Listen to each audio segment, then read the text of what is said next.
കേരള രാഷ്ട്രീയത്തിലെ മായാത്ത സൂര്യതേജസ്സായ ഉമ്മൻചാണ്ടി വിടവാങ്ങിയിട്ടും അദ്ദേഹത്തിന്റെ ഓർമ്മകൾ ഇന്നും മലയാളി മനസ്സുകളിൽ ജ്വലിച്ചു നിൽക്കുന്നു. പുതുപ്പള്ളിയിൽ കണ്ട ആഞ്ഞടിക്കുന്ന ചാണ്ടി തരംഗം ഇപ്പോൾ പത്തനാപുരത്തിന്റെ മലയോര മണ്ണിലും ദൃശ്യമാവുകയാണ്. UDF സ്ഥാനാർത്ഥി ജ്യോതികുമാർ ചാമക്കാലയുടെ പ്രചരണാർത്ഥം ഉമ്മൻചാണ്ടിയുടെ മകൾ മറിയ ഉമ്മൻ പത്തനാപുരത്ത് എത്തിയതോടെ ഈ തിരഞ്ഞെടുപ്പ് കേവലം ഒരു രാഷ്ട്രീയ പോരാട്ടത്തിനപ്പുറം വൈകാരികമായ ഒരു നീതിക്ക് വേണ്ടിയുള്ള യുദ്ധമായി പരിണമിച്ചിരിക്കുകയാണ്. പത്തനാപുരത്ത് നടന്ന UDF പ്രചാരണ യോഗത്തിൽ മറിയ ഉമ്മൻ സംസാരിച്ചപ്പോൾ അത് കേട്ടിരുന്നവരിൽ വലിയൊരു വിഭാഗം കണ്ണു തുടയ്ക്കുന്നുണ്ടായിരുന്നു. തന്റെ അപ്പൻ നേരിട്ട ക്രൂരമായ രാഷ്ട്രീയ വേട്ടയാടലുകളെ കുറിച്ച് മറിയ സംസാരിച്ചപ്പോൾ അത് വോട്ടർമാരുടെ ഉള്ളുലയ്ക്കുന്നതായിരുന്നു. അപ്പനെ ശാരീരികമായി തളർത്തിയതിനേക്കാൾ കൂടുതൽ അദ്ദേഹത്തെ വേദനിപ്പിച്ചത് സ്വന്തം നാട്ടുകാർ തന്നെ നടത്തിയ ക്രൂരമായ വേട്ടയാടലുകളായിരുന്നു എന്ന് മറിയ പറഞ്ഞപ്പോൾ അത് നേരിട്ട് വിരൽ ചൂണ്ടിയത് KB ഗണേഷ് കുമാറിന് നേരെയായിരുന്നു. സംസാരിക്കാൻ പോലും കഴിയാത്ത അവസ്ഥയിൽ CBI റിപ്പോർട്ട് വന്നപ്പോൾ അപ്പന്റെ കണ്ണുകളിൽ കണ്ട തിളക്കം ഒരു മകൾ എന്ന നിലയിൽ തനിക്ക് നൽകിയ ആശ്വാസം ചെറുതല്ലെന്നും അവർ പറഞ്ഞു. സോളാർ കേസിലെ കള്ളക്കഥകൾ പടച്ചുണ്ടാക്കിയവർക്ക് കാലം കാത്തുവെച്ച മറുപടി പത്തനാപുരത്തെ ജനങ്ങൾ ബാലറ്റിലൂടെ നൽകുമെന്ന മറിയയുടെ പ്രഖ്യാപനം മണ്ഡലത്തിൽ വലിയ ചർച്ചയായിരിക്കുകയാണ്. പത്തനാപുരത്തെ ദീർഘകാല പ്രതിനിധിയായ KB ഗണേഷ് കുമാറിനെതിരെ ഏറ്റവും വലിയ ആരോപണമുള്ള നീളുന്നത് ഗൂഢാലോചനയിലാണ്. സോളാർ കേസിലെ പ്രതിയുടെ കത്തിൽ പേജുകൾ കൂട്ടിച്ചേർത്ത ഉമ്മൻചാണ്ടി അപകീർത്തിപ്പെടുത്താൻ ഗൂഢാലോചന നടത്തിയെന്ന കേസിൽ ഗണേഷ് കുമാർ പ്രതിസ്ഥാനത്താണ്. ഈ കേസിൽ വിചാരണ തുടരാൻ കോടതി ഉത്തരവിട്ടതും തിരഞ്ഞെടുപ്പ് കാലത്ത് വിചാരണ സ്റ്റേ ചെയ്യണമെന്ന ഗണേഷിന്റെ ആവശ്യം കോടതി തള്ളിയതും UDFന് ലഭിച്ച വലിയ രാഷ്ട്രീയ ആയുധമാണ്.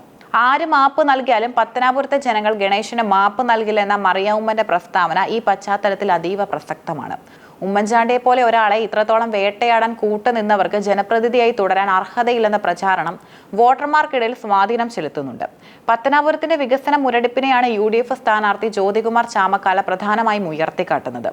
ദീർഘകാലം ഗണേഷ് കുമാർ മണ്ഡലത്തെ പ്രതിനിധീകരിച്ചിട്ടും അടിസ്ഥാന സൗകര്യ വികസനത്തിൽ പത്തനാപുരം പിന്നിലാണെന്ന ആക്ഷേപവും ശക്തമാണ്. മണ്ഡലത്തിലെ വികസനം നാട്ടുകാർക്കല്ല മറിച്ച് മറ്റാർക്കോ വേണ്ടിയാണെന്ന മറിയ ഉമ്മന്റെ പരിഹാസം ചാമക്കാലയുടെ പ്രചാരണത്തിന് പുതിയ ഊർജം നൽകുന്നു.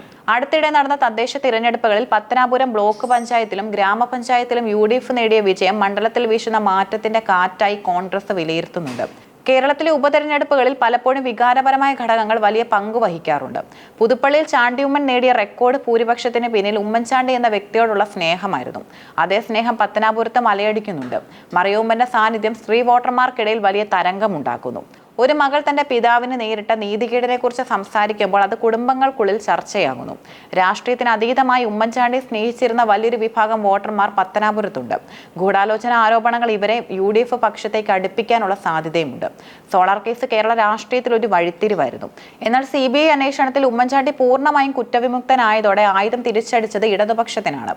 ഈ ഗൂഢാലോചനയുടെ കേന്ദ്രബിന്ദു ഗണേഷ് കുമാർ ആണെന്ന ആരോപണം ശരിവെക്കുന്ന തരത്തിലുള്ള തെളിവുകൾ പുറത്തു വന്നത് പത്തനാപുരത്തെ തിരഞ്ഞെടുപ്പിനെ നേരിട്ട് ബാധിക്കുന്നു. താൻ നിരപരാധിയാണെന്ന് തെളിയിക്കപ്പെട്ട വാർത്ത ഉമ്മൻചാണ്ടി കണ്ട നിമിഷത്തെക്കുറിച്ച് മറിയ വിവരിച്ചത് വോട്ടർമാരെ വൈകാരികമായി കീഴ്പ്പെടുത്തി.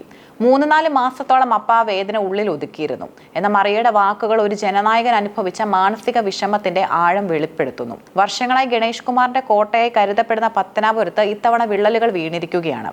LDF സർക്കാരിനെതിരെയുള്ള വികാരം മണ്ഡലത്തിലുണ്ട്. വ്യക്തിപരമായ നിലപാടുകളും വിവാദങ്ങളും അദ്ദേഹത്തിന് തിരിച്ചടിയായേക്കാം.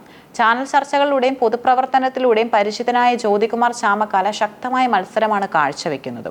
അപ്രമാദ പ്രചാരണങ്ങളിലൂടെ ഒരു നേതാവിനെ തകർക്കാൻ ശ്രമിക്കുന്നത് ജനാധിപത്യത്തിന് ഭൂഷണമല്ലെന്ന സന്ദേശമാണ് UDF പ്രചരിപ്പിക്കുന്നത്.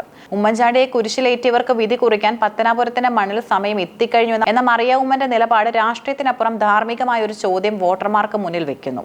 പത്തനാപുരം ഉപതെരഞ്ഞെടുപ്പ് ഫലം കേരള രാഷ്ട്രീയത്തിൽ നിർണായകമാകും. ഇത് വെറും ഒരു സീറ്റിലെ ജയപരാജയമല്ല, മറിച്ച് ഉമ്മൻചാണ്ടി എന്ന നേതാവിനോട് കേരളം കാണിച്ച സ്നേഹത്തിന്റെ തുടർച്ചയാകുമോ എന്നതാണ് ലോകം ഉറ്റുനോക്കുന്നത്. മറിയ ഉമ്മന്റെ വാക്കുകൾ ഓരോ വോട്ടറുടെയും ചിന്തകളെ സ്വാധീനിക്കുന്നുണ്ട്. വരും ദിവസങ്ങളിൽ മറിയ ഉമ്മൻ മണ്ഡലത്തിൽ കൂടുതൽ സജീവമാകുന്നതോടെ UDFന്റെ ആത്മവിശ്വാസം വർദ്ധിപ്പിക്കാനാണ് സാധ്യത. പത്തനാപുരത്തെ ജനങ്ങൾ സത്യം എന്താണെന്ന് തിരിച്ചറിഞ്ഞുവെന്നും അവർ നീതിയുടെ പക്ഷത്ത് നിൽക്കുമെന്നും മറിയ ഉമ്മൻ വിശ്വസിക്കുന്നു. ആ വിശ്വാസം ശരിയാണോ എന്ന് വോട്ടെണ്ണൽ ദിവസം അറിയാം.